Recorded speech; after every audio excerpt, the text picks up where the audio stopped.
Welcome to Puzzling Company, your home for at-home puzzles and mysteries. Here are your hosts, Jared and Zach.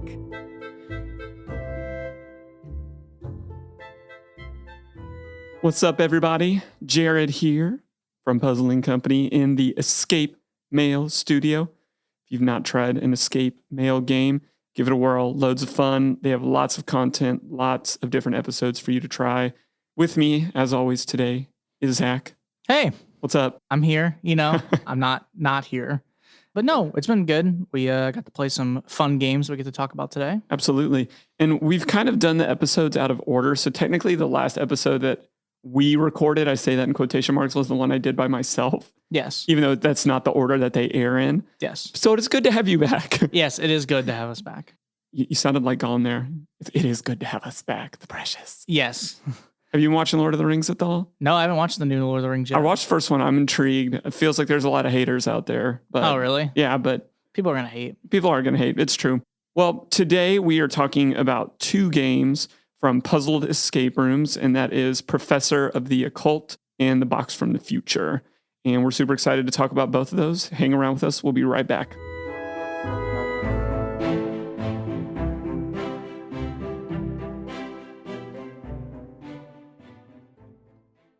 Zach. What's up? Ever since we've gotten back from Boston, you've been spacey and some weird things with your voice have been going on. Okay. I go to get some donkeys and I bang a Yui and you're acting all weird now with me? That's exactly what I'm talking about. All of a sudden you have like this Southern Bostonian accent, and I don't think that you're aware that you're doing it. I've always talked like this. No, you haven't. And okay, let's try something. I'm going to remind you of something that you did before Boston, like ask you a little trivia. Do you remember what the first murder mystery game on the podcast that we did? I remember some game that we did that was about Harvard. Was it about that? No. Okay. You remember anything else? Do you know what state that the murder happened in? Yeah, it happened in Florida. Oh, are you talking about like the Lovely City murder that happened, yes. like the Killing Affairs That's game? what I'm talking about. But now you're talking normal. Yeah. What do you mean? Okay, tell me what you liked about A Killing Affair. Oh, it's a really great game. It's like a murder mystery. It's episodic. You have to kind of figure out what happened on that day. It's a cold case as well. But over, I think, 5 or 6 episodes, you get to complete it. Really fun game. And I know that at akillingaffair.com, they have other games as well. And I think they currently have a Jigsaw one that they just created. So really excited to see that. So you remember all of that. But if I told you maybe that the next game that we were going to play was about the New York Yankees, you would say, oh, screw the Yankees. Go Sox. Welcome back, everybody, to Puzzling Company. We are here now in the first section of our show where we get to review the game and or games that we played. And I always love it when we get to play more than one game. Right, Zach? Like, we love the content, all about the content. Oh, no, it is a lot of fun when we get to play multiple games, especially like in a day. Yeah, sometimes we've overdone that. Oh, yeah. In the past, many hours, 20, 30 hours of gameplay into one episode. We've learned our lesson on that. Yep. But like I mentioned, today we're covering two games. We're covering Professor of the Occult, which is a purely digital experience. Mm-hmm. And then we are covering Box from the Future, which is a mixed tabletop and digital format. Yep. Both of them, you need the internet to have any success on completing the game. Mm-hmm. So keep that in mind. And yeah, one of those games where it was just Zach and I playing, no outside folks. And we had a good time playing it, Zach. Like, we played them both back to back, knocked them out pretty quick. Where do you want to start? You want to start on Occult or Box from the Future? I think we should start with the digital experience, so Occult. Okay. What'd you like about it? Yeah, so what I liked about the Professor of the Occult was the kind of explorative elements that you got to do in the game. It kind of has like a point and click adventure feel. I mean, it does have that element in it. Kind of telescapey. It's not telescape, but in that element, you can explore the rooms. You're kind of in the study. More things get revealed to you. There's like hallways, doors, stuff like that. It was a lot of fun to kind of explore the space and try to find different puzzles, clues, hints, stuff like that throughout the experience. And then I had some fun exploration later on into the game where more things open up. It felt like, and I don't know this for sure, but I would hazard a guess that this was an escape room that was adjusted Yes. to meet the needs of an online game. Yeah. So if I was playing this as an escape room, I would be like, oh, we got to got to travel quite a bit through yeah. this game, and I like that a lot. I would say there was one puzzle at the end that I really liked the input mechanism. It made the game feel way more immersive and authentic than the rest of the experience was. Mm-hmm. And I have not encountered something like that before in a game, so I really enjoyed that. Did you do that? Like, were you a fan of that ending as well? No, I was a huge fan. It was interesting. You did it for us because we'll talk a little bit more about it, but we did the final puzzle kind of together. Yes. And that one was interesting watching you do it. And I was like, that's kind of like a really cool trick to implement that kind of technology with your computer. Yes. That's how I put it. I think that's a fair way of saying it. And for the rest of it was a fairly standard experience. Nothing big and flashy. Nothing bad either. All of the puzzles made sense to us. Mm-hmm. There's a hint system present. So overall, a pretty decent experience. In our room for improvements on this game, one thing that I personally didn't like is that there was no syncing for multiplayer. And I thought there was going to be. Yes, it is purely like if you log into it, you are in the game. It is not like we share the space, we both interact. It's not like like I said, in terms of like a style of point and click that I think of like Telescape, where you could potentially have more people all exploring it. It is literally just Jared and I are playing the exact same game, logged into it, and we're both just doing separately. And that's totally cool. And I could see how like that'd be fine on like Zoom, like if you had everyone talking and doing through it together. Like one person had the screen up and then everybody else. But it's still like unfortunate in terms of with our expectation, thinking it could be that. It was kind of disappointing to be like, oh, we're both just playing the same game and we both have to like do the puzzles. So like I would solve something and Jared would be like, oh, just tell me like, can you tell me what you did so I can put it on my end, Yes. So we could both see it until the end when we both just realized like, oh, like I think ahead at the time. So Jared's like, I'll just come over to you. And then we just did like the last two puzzles together, basically. And it was weird because there was multiple times where you would cue video or you would cue audio and it would be like Zach's 2 seconds ahead of me. And then I find the thing and start. And I'm like, okay, like we don't need to hear, we don't need to hear both of those things. So it made for also a weird, like single room experience where we're not playing it, via the internet, but both just individually playing it. It tells you to forward the email to give that person that code. I think the expectation just for all of this style of games is both players should exist in the same place at the same time, but we had more of a parallel universe experience. The other thing I didn't really care for is just the UI that was present. It had some weird quirks, like in Telescape, the things that you need to click are very obvious. And there were some, I would call it like signposting elements, like things shaded a little bit differently. Yes. In my opinion, the UI took away from the game a little bit. In addition to that, every time that you found a new space, I'll say, and you were the one that pointed this out, you said it during the game, we got into a new secret area and you're like, oh, my computer opened a new tab. And then that new tab in that browser encased everything that we had been through so far. And it was weird little quirks like that I just didn't understand.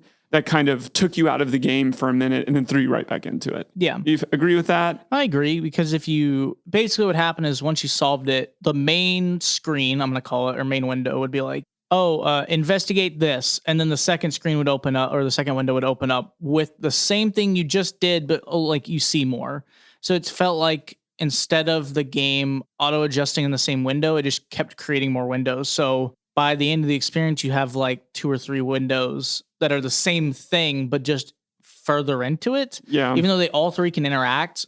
But I understood probably having some background in that kind of stuff, I could see how that technology worked and how it makes sense that it has to create windows, but it does take you out of the immersiveness of like, oh, I solved this cool puzzle, and then randomly my screen just stops, makes a really loud noise, and then it just opens a new window, and I didn't actually get to see the like small window that happened on the first screen. It just immediately shot me into a black screen until it loaded, and I was like, oh, okay. Yes. Overall, just a good little quirky game is the best way that I can describe it. Moving over to Box from the Future, what did you enjoy about this? Reminding you, Box is our mixed tabletop digital experience.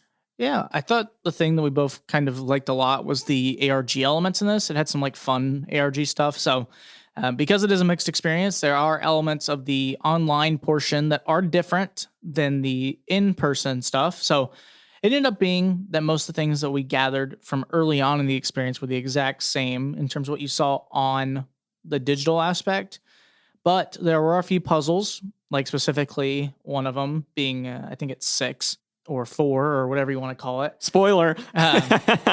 You'll have to figure that out. Good luck. But yeah, one of them has like an online element that is different from the physical. And so you had to realize like, oh, that's kind of the connection between those two. Yeah, I agree with you. Anytime that you are taking me out of the world, but not losing the immersion, and that's what ARG does, I think that's a lot of fun. I also thought this game did a good job of a kind of more than just ARG element. I guess it is ARG, but I'd say it has a little bit of a puzzle hunt feel to it. A little bit, yeah. In terms of there's a few things you have to kind of like look up outside the game in terms of looking at locations or information you gather. I really enjoyed that aspect of like, oh, here's information I gathered. Now I have to go like look it up and figure out the connection so that it would help me solve a puzzle. That was, I love puzzle hunty kind of feels. So yeah, and it did a good job of taking us through not just the digital system that we were starting, but to other things. So that I thought that was really well thought out and executed on. In terms of room for improvements, where do you want to start, Zach?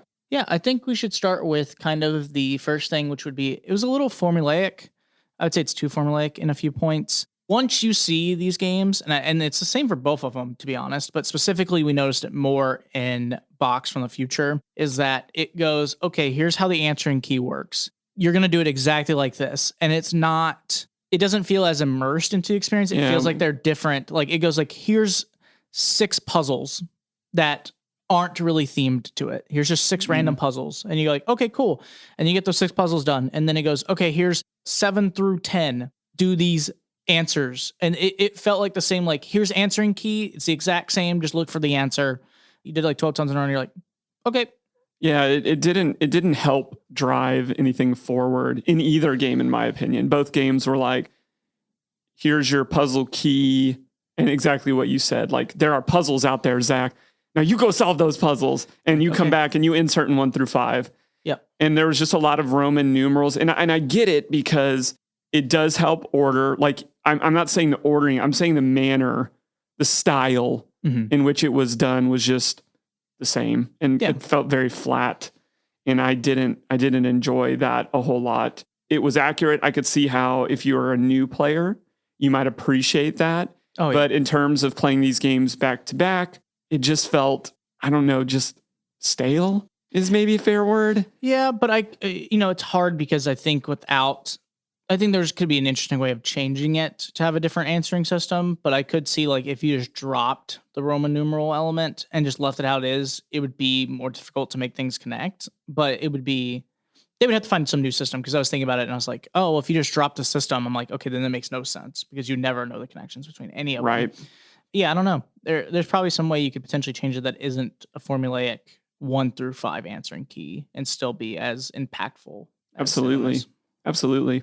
The last room for improvement, and this was definitely more so true for Box from the Future than from Professor of the Occult, is the puzzles don't really do anything to tell the story here. There are puzzles present.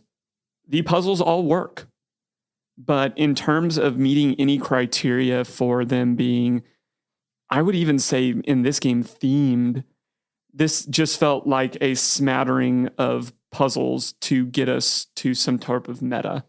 The meta puzzle was themed. Yes. And it was really well done, actually. I liked the meta for this game. But yes, I agree. Puzzles 1 through like 8, if I'm not mistaken, are very much like, here's just random puzzles that are thrown into the experience. Right. They don't actually have a narrative reasoning of being there or not as thematic to the experience. And some of them are fun and they make funny references. Yes. And I always enjoy that level of Easter eggs if you're familiar with some other story, game, media, etc. Yep. But I'm looking at the puzzles right now. And again, the puzzles it's not that they're not clever puzzles. Like there's some really great classic puzzle types. It's just that, when we talk about the 3 different levels of puzzles driving what you're doing, there's the very top is your puzzles are driving your story. Yep. Like that's the best that you can get in this game. Below that is you have puzzles and they're on theme.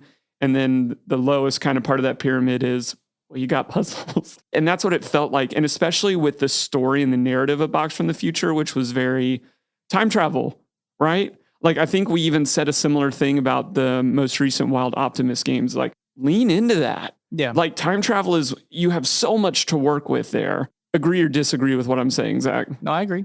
It just felt like a very large missed opportunity. And again, good puzzles. I even think these would be appropriate puzzles for people just getting into it. It's puzzles that I've seen in a lot of different places, escape rooms, different games. But I was a little disappointed, and I felt like there could be some room for improvement on that front.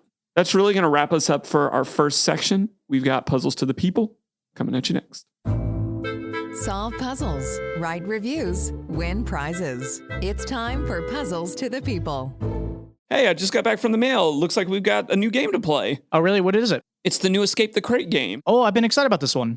I'm personally a little confused. Okay. The title on the box just says Who'd Unit. Okay, can you spell that? WHODUNIT. Oh, it's Whodunit, Jared.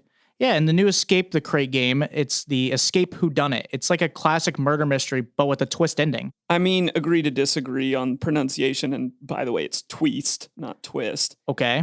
But what you can do is go over to escape-the-crate.com and use code PuzzlingCo, Puzzling CO, all one word, and you'll get 25% off your first subscription order or any single retired box that they have. Welcome back to Puzzling Company, your home for at-home puzzles and mysteries. We are now back here in the second section of the show, brought to you by the Escape Mail Studio. If you haven't played an Escape Mail game yet, you totally should. Now, in this section of the show, it's a little wild, as I'd put it. But in this section, this is where Jared and I will get to discuss a topic that is kind of related to the game that we covered, which would be the Box from the Future, as well as Professor of the Occult. We sometimes look at reviews of the game. We talk about discussions that are related to it, or just kind of that need to be discussed in the whole community. But it's usually left in the dark for me to figure out what's going on. So, Jared, what are we talking about today? Well, we're revisiting one of your favorite topics. Okay. Which is narrative in games. Okay. Because one thing we didn't mention purposely in our talks about what we liked and where we felt there was room for improvement was one thing I thought that the game did really well is they were consistently, as you solve things, giving you more of the narrative. Yes. Whether you liked the narrative or not in this game, in both games, it was solve puzzles and then get to this audio clip, get to this video clip. And then that was, as we've talked about in a lot of other mediums, the payoff for what we're doing, right? Mm-hmm. Now, I think, and this is where the big question of this middle section is, I personally think this is the way to go about things in one way or another. However, what I have encountered many a time in escape rooms, in other puzzle games, kind of at the intersection of, the puzzle meets the narrative, is this crazy concept of what I call narrative jet fuel. Yep. Which is, you're going to narrative dump me 95% of everything and at blast off, like at a shuttle blast off, and then hope that carries. And then you just leave me. Yeah. What are your thoughts on that? Like, do you prefer one? Can both of them be done well? I was very cognizant as we were playing through the games today that I was like, oh, I'm really happy they did it this way because I've played some video games, other games, etc., that have just shot me off to the moon and then didn't, just kind of assumed that the rest of whatever the puzzles, the experience would fill in the gaps for me. Obviously, I think it depends on the game or style of puzzling that you're doing that I think it matters. I think in general, most people like having a story that plays throughout the experience. I did very much enjoy how they did it in this game in terms of here's kind of an intro, solve puzzles, gave a little bit of narrative, but not a lot. And then it would go like, oh, you reached the first checkpoint. Yes. Here's another minute and a half video. And it would feed into it a bit more. And you gain more information. And then it would be like, oh, here's a setup for the next set of puzzles. Do the next set of puzzles, get another video, go through the last set of puzzles / the meta, and then get it like an outro. And I thought it was really well done. It kept me engaged in terms of figuring out what the story was going on with. It didn't feel like forced really at any point. It was done well, especially in like Box from the Future. And then in terms of other games, like with the whole dropping everything off at the beginning or the like jet fuel part, I think it can work with certain games, but I think the game has to be so well done or does a good job of subtly answering questions that you don't worry about it. Like, and I think it's hard because I don't have any like very clear examples of games that I think did it really well, but I think what games what good games can do is give you a lot of narrative at the front and then solve it throughout the experience. So like I'm thinking of a game like Dark Souls or Elden Ring in terms of, mind you, there's a lot of narrative the entire experience. I'd say it's more the second one than the first.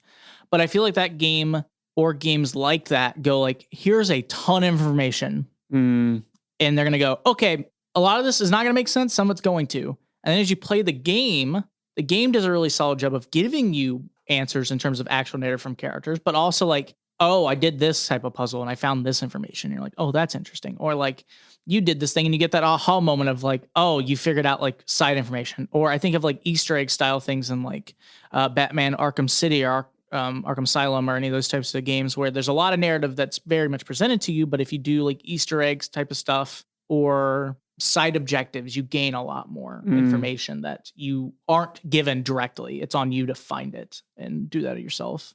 But yeah, I feel like most people probably prefer it to be kind of given to them because I know we've talked about many different types of games, but some of the games we've played where they had like an extra immersive or cinematic part of it, it is given at the very beginning and then there's a resolution at the end, but literally everything in the middle made no sense in terms of like, you're like, oh, okay, so there's this. I don't want to talk about any specific companies, but just like I know we had one not crazy long ago that was essentially that. Like, here's a cool introduction. Here's how this is going to work. Here's the gameplay. The gameplay drops all of it in terms of like any narrative experience. It's just a puzzle. And then the final part goes like, oh, I'm bringing you right back into that really crazy introduction of narrative. And you're like, oh, so like, how does this literally fit at all into any of the rest of the experience? I mean, I totally agree with you because it feels like there are, from what I hear you saying, like different models, like the bookend is another one. Like you said, like heavy drop at the beginning, go, heavy drop at the end. The jet fuel analogy is more of just like a bookend at the front. And then like, once you break the atmosphere, we're just going to let you coast into outer space and hopefully you hit the moon. Yeah. And kind of do that. But I think video games have done it really well for a long time, even before online, of slowly giving you those cut scenes that you're just so wanting. Oh, yeah. I think actually a great adjacent space that I think does more of the jet fueling than anything else does is escape rooms. Oh, 100%. That is like my biggest frustration with escape rooms at times is that they give you this crazy cool intro. The narrative's really cool. The narrative kind of starts at the beginning, and then there is no resolution half the time to that, like narrative that you gained all at the beginning. Absolutely. Or it does a decent job of doing like the here's checkpoints thing, and then at the end it doesn't do anything. And I'm like, so you gave me this whole experience and then the final puzzle like doesn't give a solution to this. And you're like, that made this experience go from like a 9 to like a 8, like a 6 immediately, just because you're like, you had such a good high, like most of the game. And then it goes like, here's a, and then the game's over. The room host doesn't come in for like 30 seconds. No resolution. Later. You're like, but that all happened. Why didn't we get a resolution for this? Or I feel like I don't see it as much in at-home experiences, but definitely in actual escape rooms, I feel that jet fuel analogy like a lot. Absolutely. And my problem with it is, to me, you're trying to find like an equilibrium. Mm-hmm. And it doesn't mean that finding an equilibrium is the end-all be-all, right? Because if you talk about that, the bookend way of doing narrative, well, then, your ends are good, but maybe your middle is super weak. If you go the jet fuel, then like what you said, if you have an epic beginning and then your end is then it's like, wait, that was it? Like I had so many expectations, which is why I liked what we played today. Like, again, this was not the greatest game of all time. It was fine. It was a decent game, but I did like that it paced you. Like, here it is. We're going to keep driving the story. We're going to keep driving the story. We're going to keep driving the story. And I appreciate that so much in a game because it lets me know that there's also a level of intentionality, that you had thought about the story. That's what I get from a lot of games that just kind of catapult you is, man, you really had a great idea at the beginning, but by the end of it, you were driving in the dark, a la Lost. Yeah. Game of Thrones. Yeah. Like, what were you doing? By the end of this, it was all just gone to heck. Yeah, there's also games I've played where, like, the example I would give is kind of one of those in your interpretation type of things. And sometimes I think it's lazy. Mind you, there are some really good stories that use like, oh, you have no idea what happened. Like, right, kind of the ambiguous. Like, there's the whole, like, most of, is it like Tenet? What was the Inception? Yes. Any of the types of movies where, like, the point of it is kind of to mess with you. Yes, absolutely. Then it's like, or American Psycho, where, you watch that movie and you're like, I have no idea after the last 30 minutes what the heck happened and what's real and not. And that's fine, but I'll play some, like, video games and stuff, or like TV shows do that, where like you said, basically they had a really cool idea, they get like 80% of it done, and they go like, I have no idea how to end this, so I'm gonna throw it. You should like, good luck, hope people understand it, or like make their own connection why they like it more. And then it ends up being like disappointing, because I know, depending on how you feel about Game of Thrones, season 8 sucks. Actually, that's not even a hot take. I think everyone can agree that season actually sucks. All of America, if you're politically left or politically right, can get on board with. Yes, we can all agree. We can all agree. Season 8 sucked, which is disappointing. We should just have Abby back on and just be like, I say back on, but we'll bring one of our past coworkers and friends. Yeah, Abby. It's be like, hey, how do you feel about? I think there'd just be silence, like a cold, brooding anger, which I think everyone would understand. Yeah, that's the appropriate response. Okay, so you brought up a point that I wanted to make, that I do think escape rooms are the sole egregious proprietors of such a narrative format. Okay. Do you see that anywhere else? Because I'm thinking of another one that I think does the same, but then they have a little something different to back it up. But I'm interested to see if you can think of what I'm thinking of. No, I do not immediately know what it is. I mean, there are some other types of games like that. I'm trying to think of formats in terms of like at home or adjacent. Okay, so my question to you is it like an adjacent thing, or is it like an at home? It is no, I will say it is something that we have covered many of these games that I think either jet fuels you or bookends you, but we're usually not upset about it in the same way that we are with a different style of game. Is it more like the episodic style of games? Or is it more like bigger? Think bigger, like a format, like Puzzle Hunt or Murder Mystery. That's what I'm talking about. I was like, Murder Mystery I could get, because it's like literally like, here's a cool intro, here's a little bit of narrative, here's the ending, and then it goes like, depending if it's episodic, it goes like, here's the cliffhanger of the information you have. Or like you said, we play some episodic games where it does that, but that's kind of the point. They're like specifically made to be like, here's a really good intro, here's some narrative throughout it, but not a ton. Yes. Here's a good ending, and then you're done with that experience and you move on. But you nailed it. It's most of the crime games, yeah, I think, do this a lot, but that's because the puzzling that you are doing is to piece together the narrative, right? Like the mystery is the narrative, right? And again, we've talked about that in a past episode, but I think that's a way that escape games can think about it. It's like, the puzzles tell your story. The puzzles tell your story. That happens naturally in crime, right? Because what are you doing? You're piecing together that timeline. The timeline is everything in a crime story. Yeah. But I thought that was really interesting, because when we look at a lot of our other, I call them more escape style games, but you could also think of them as games apart from crime. There really is many different narrative structures that you run into, and you can run into that atypical escape room style jet fuel type narrative. Yeah. What else? What else are you thinking through as we think through that? Do you see that anywhere else? Any specific games that come to mind that you're like, I really like how they paced the narrative, or how they attacked the format of the narrative as we went through that experience? I mean, there's a lot of really good games that we've played. I mean, it kind of just depends on the game that, like I said, they're all different formats, but like, I thought The Messenger did a really good job of that, where it's like a more thematically based game where there's like a lot more videos. There's some good puzzles, but most of it is like more about the journey of that kind of the videos and stuff like that, and kind of getting information. I thought The Messenger did really well. I mean, most Scarred Envelope games do a really good job. I thought Soup from, Crackanut does well. I mean, there's most big hitters I think of in our community do a good job of some format of that. Like either if it's episodic, or if it's more of like a book holdy, or if it's not many in our space do jet fuel. Like I think that's literally minimal to none, other than, in my opinion, some Puzzle Hunt style games. But the point of those, I would say they're more bookshelf, where you go like even one of my favorites, like The Wish You Were Here, like narratively, there is no real narrative in the middle section other than you gain information like a murder mystery. Yeah. But then mainly the like dump of narrative is the very beginning. And then when you solve all the puzzles, you get a narrative dump, which I really like about that series, because it has more narrative than most Puzzle Hunts in terms of like, here's a cool like puzzle hunt exploration of puzzles. And then you gain a answer or a cliffhanger until you do the next puzzle hunt. Yeah, I think that's really fair. You hit on some of the ones that I was thinking through in my head.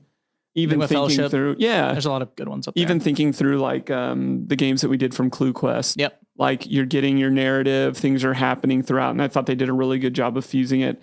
But it's just very interesting to look at narrative structures. And again, I don't think this is some type of one of these is inherently better than the other. No. But it is just to reemphasize the fact that narrative does play such a pivotal role, such a pivotal role. And it is apparent to us as reviewers when that's intentionally thought of, or when it is a unfortunate necessity of the game in which you are making. Yeah, and I think the hard part, or I guess what feels frustrating about it at times is like, I think some games would be awesome without narrative. Like if you gave me like a pure puzzle game and you just said, hey, there's literally no narrative, but I'm going to give you like the best puzzle I can give. I would give 0 craps or Fs or whatever you want to say in terms of fine, there's no narrative. Totally cool with it as long as you give me good puzzles. Yep. But some games feel like, oh, I have good puzzles, but I feel like I have to add a narrative. So then they try to make both work and then they fail almost on both fronts. Right. Because then you introduce an element that doesn't need to be there. And I'm like, well, if you just drop the narrative and just making fun puzzles, then if you sold me a box of it, this is literally a box of puzzles, or literally like most of the puzzle boxes that we actually have done, where like some of them have like a narrative theming to them, but they're just a puzzle box, and you're like, cool, yeah, I'll play a puzzle box. I like that. But it's what we always talk about.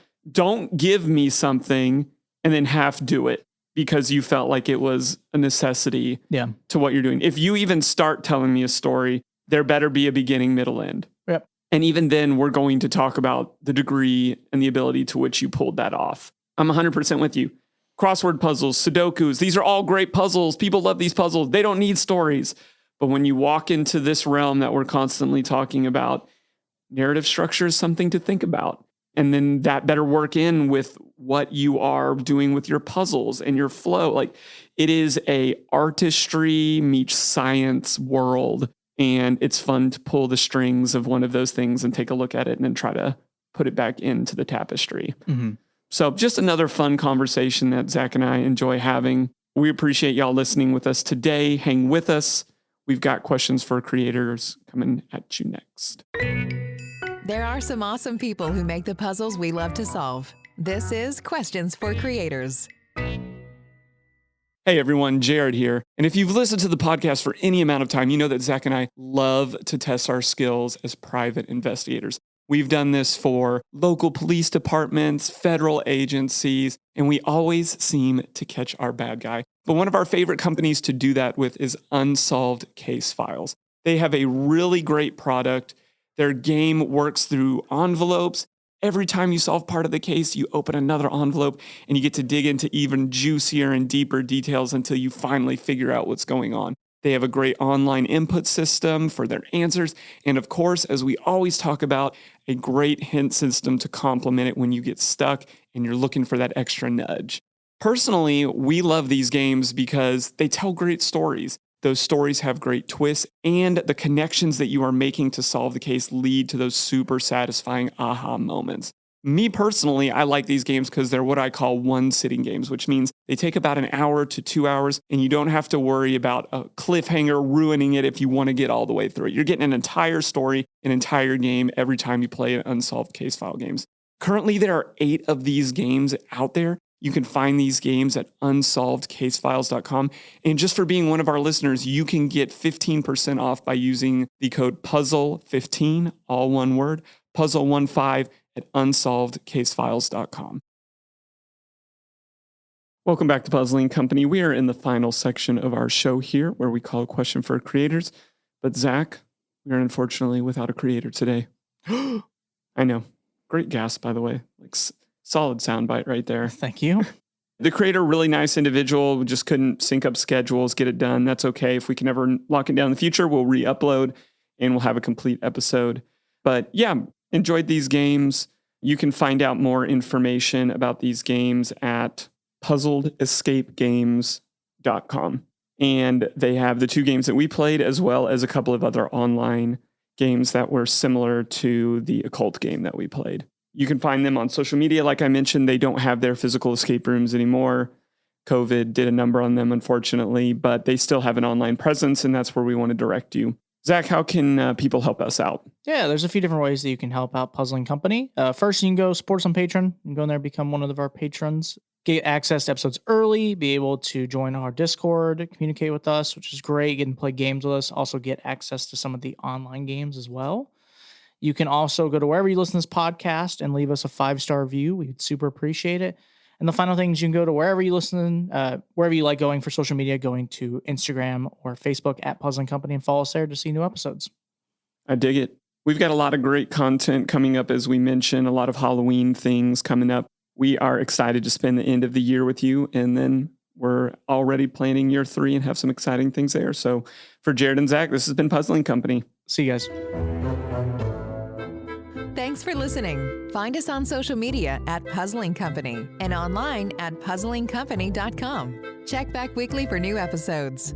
Until next time, keep puzzling.